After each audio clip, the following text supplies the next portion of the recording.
Como eu venço a falta de tempo para estudar? Como evoluir para tecnologias modernas trabalhando com legado? A minha empresa não tem plano de carreira, o que eu faço?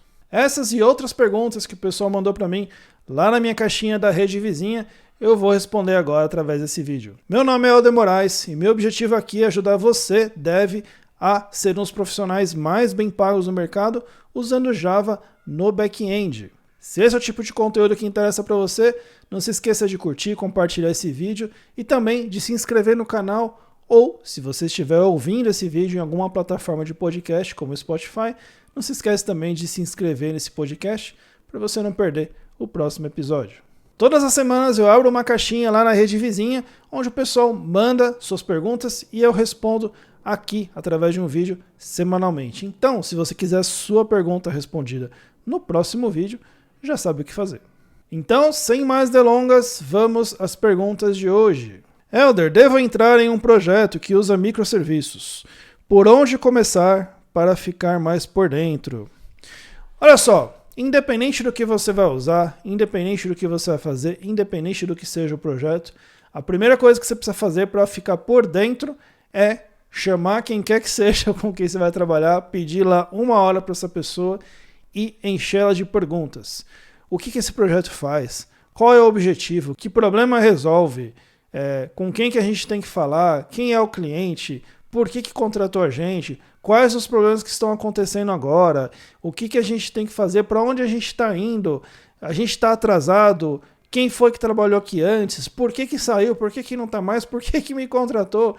Você tem que entender 100% do que está acontecendo, ou pelo menos chegar muito perto disso, para que você não dê a desculpa depois de falar o seguinte: eu não sabia, ninguém me falou, eu não estava sabendo, ninguém me avisou. Mesmo você perguntando muito, é muito comum que isso aconteça, de você não ficar sabendo de alguma coisa. Então, imagine se você não perguntar. Então, para você ficar por dentro, você precisa realmente entender o contexto geral, perguntar, conversar com várias pessoas, se for o caso, pegar o código daquilo que você vai trabalhar, estudar esse código, olhar, entender o que está sendo feito ali, ver se possível, ver um usuário trabalhando naquela ferramenta, ver aquilo em ação. Então vai se munindo de informações o máximo possível e o mais rápido possível para que você consiga ali chegar e começar a dar os seus resultados. Helder, existe algo como Spring Data JPA nativo dentro do universo Jakarta-E? Interessante sua pergunta, porque na verdade é o contrário. O Spring Data JPA que é a implementação do JPA que está no Jakarta-E, tá bom? O Spring, no fundo, ele é um wrapper em cima do Jakarta-E, tanto que se você pegar as distribuições, pegar a última versão do Spring, por exemplo, pegar o release dela, você vai ver lá, na última especificamente, compatível com o Jakarta-E 10, tá bom? Então, é o contrário a sua pergunta, tá bom? O que está lá, o Spring Data JPA, que é uma implementação do JPA que está já disponível no Jakarta-E, tá bom? Então, se você sabe de um, a transição de um para o outro ela é bem próxima. Helder, preciso mesmo aprender containers? Olha só, essa pergunta é muito semelhante. Se eu chegar hoje, daqui a um tempo, tá? Essa pergunta vai ser muito semelhante. Se eu chegar para você hoje e falar o seguinte: olha, para trabalhar com sistemas em nuvem, eu preciso aprender Linux. E aí, talvez eu possa te falar o seguinte: olha, talvez você não precise, mas, cara, vai ser muito mais fácil se você souber, porque tá todo mundo usando Linux em nuvem. Né? Eu tenho um sisteminha aqui que é em tal coisa, mas a grande esmagadora maioria não tá usando Linux. Quer dizer que você precisa ser um super especialista? Não, mas você precisa saber operar um terminal, saber lá, enfim, algumas funções básicas. Container, eu acho que já está muito próximo desse caminho, mas com certeza está caminhando nessa direção, que é se você está fazendo alguma coisa em nuvem, distribuída, com orquestração, com escalabilidade, com elasticidade, via de regra essas coisas, se já não estão em containers, estão caminhando em direção a containers. Então, por que não aprender? Por que não se especializar nisso? Se isso só vai te trazer vantagem e num futuro próximo. Na verdade, se você já souber hoje, você já está indo provavelmente muito bem no mercado. Helder, quando começa a nova rodada de mentoria? Olha só, pessoal, provavelmente ele já me acompanha, sabe que eu tenho a Confraria Dev, dentro da Confraria Dev tem mentoria. Em breve deve sair alguma turma nova, beleza? Helder, para que serve o Kubernetes? Bom, vamos lá, Kubernetes. O que é o Kubernetes? O Kubernetes, em linhas bem gerais, ele é um orquestrador de containers. Como assim? O que é orquestrar containers? O container em si, ele é um processo que ele possui recursos alocados e isolados para ele, como memória, disco, CPU, etc. Mas o container em si, ele não tem uma vida própria. Ele não tem um autogerenciamento do ciclo de vida dele, por exemplo. Ele precisa de alguém que suba ele precisa de alguém que derrube ele. Se ele der um problema, ele precisa de alguém que, sei lá, que reinicie ele, ou que mate a instância, que crie outra. Ele não faz nada disso sozinho. O que faz isso para um container é o orquestrador. E o Kubernetes, sem dúvida, é a maior solução de orquestração de containers que a gente tem hoje no mundo. Então ele faz isso com nós distribuídos, enfim, com bastante tecnologia voltada para a escalabilidade, para a segurança, para a alta disponibilidade, para a resiliência. O Kubernetes traz tudo isso para containers, beleza? Helder, como vem sua falta de tempo para estudar? Pessoal, tempo, eu devo ter falado isso já em alguns vídeos sobre isso. Tempo é questão de prioridade e eu tenho certeza que eu não sou a primeira, nem a segunda, nem a terceira, nem a 10ª, nem a última pessoa a te falar isso. Tempo é questão de prioridade. Então, se você está sem tempo para estudar, é porque você não colocou prioridade nisso. E eu não estou te falando isso, te acusando, nada, é uma constatação, é um fato. Então, se você não colocou isso na prioridade que você deveria, talvez, ou que você acha que deveria. Tá? Então, se estudar, se aprender, se desenvolver é algo que é importante para você, você vai colocar isso numa ordem de prioridade diferente de outras coisas que você faz. E aí eu não vou listar nada aqui do que você possa estar fazendo que está tomando o lugar disso. Então você faz um exame do seu dia a dia, da sua rotina, do que dá para fazer e encaixa lá o tempo para estudar. Muitas vezes esse negócio de falta de tempo para estudar é porque a pessoa fala, eu preciso estudar 2 horas por dia, 5 horas por dia, 4 horas por dia, 40 horas por semana. E se sua rotina está muito apertada e você conseguir colocar meia hora no seu dia, meia hora é melhor do que nada. Meia hora é muito melhor do que ficar simplesmente se lamentando porque não tem tempo, tá bom? Então, encaixa aí na rotina o que dá para fazer. Às vezes vai dar 15 minutos. Ok, dá 15 minutos, então faça 15 minutos. Helder, o que é mais importante para a vaga na gringa? Inglês ou parte técnica?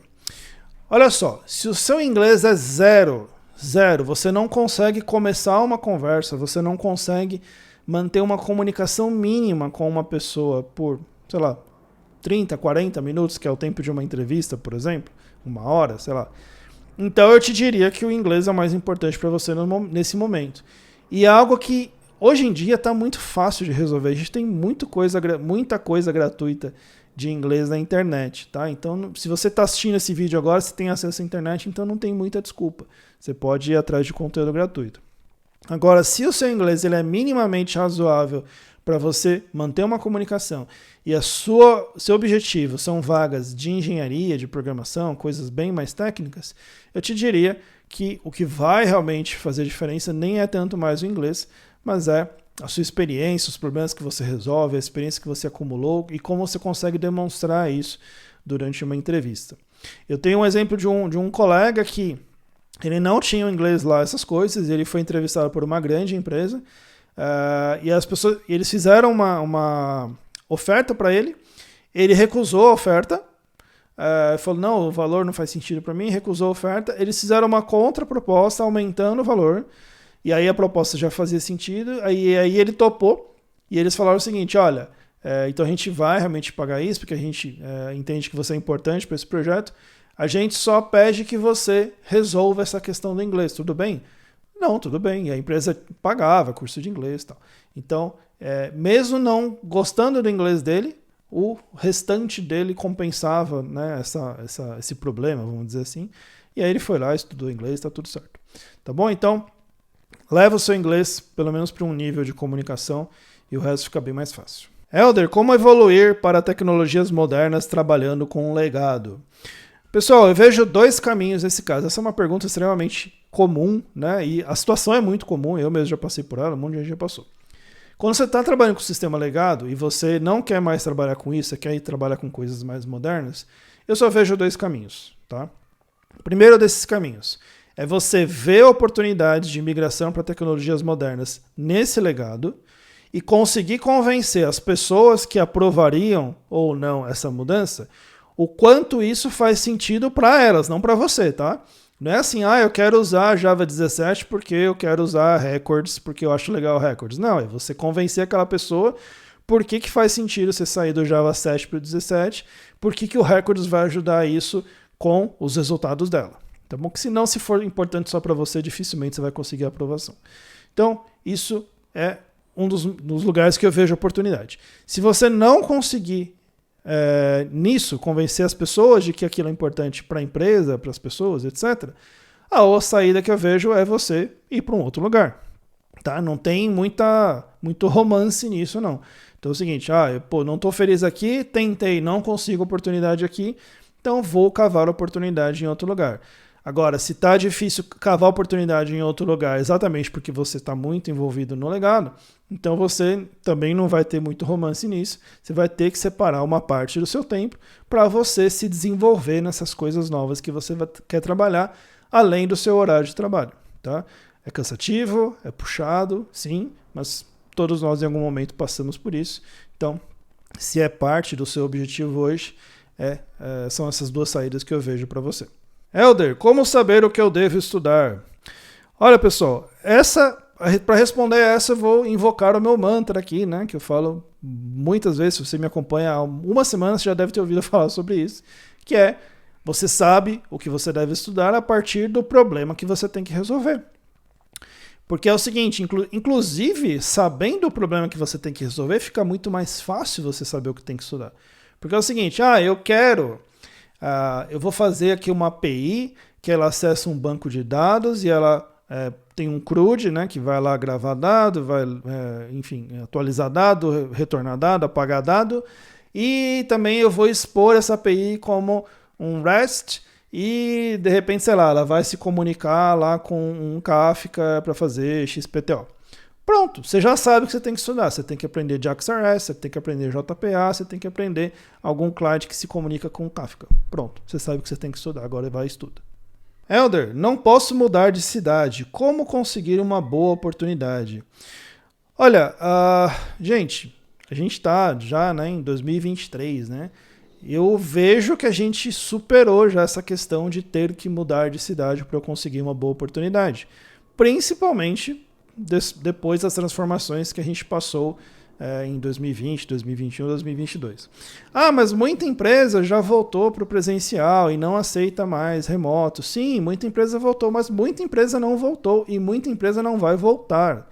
Sem falar que tem muita empresa fora do Brasil que ainda contrata gente aqui.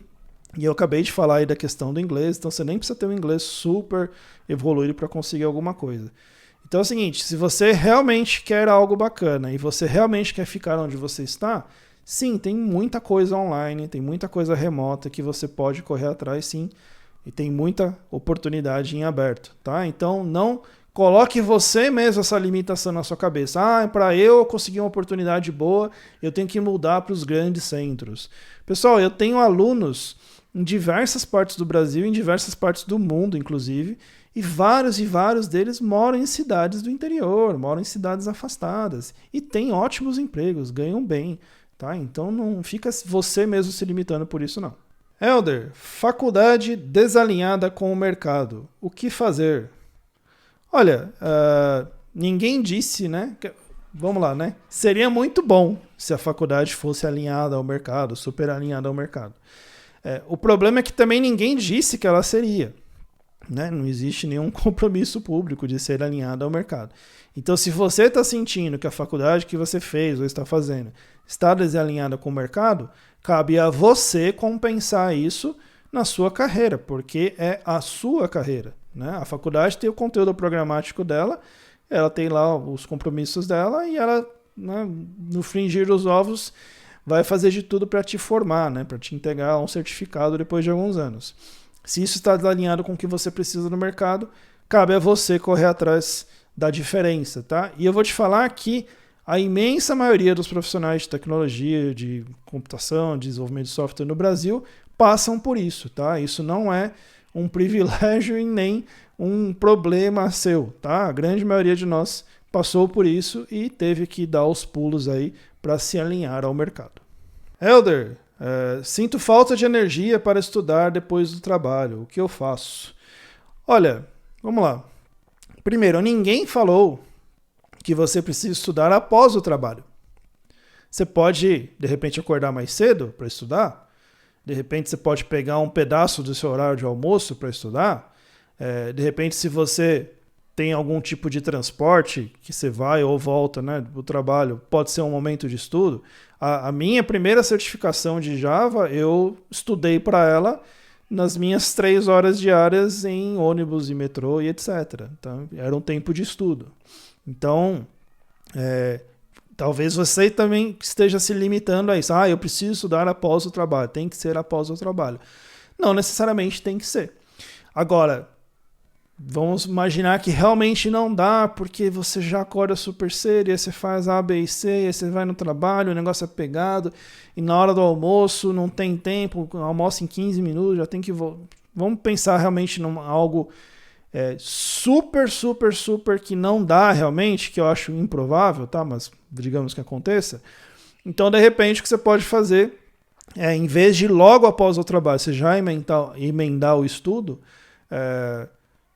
tem algum momento de descanso, sei lá, toma um banho, janta, senta lá uns 15 minutos, fica com a família, se tiver filho, brinca com os filhos, conversa com o cônjuge, etc.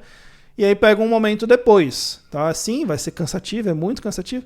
E eu vou te falar, gente, em qualquer momento do dia vai ser cansativo, porque você já tem muita coisa para fazer.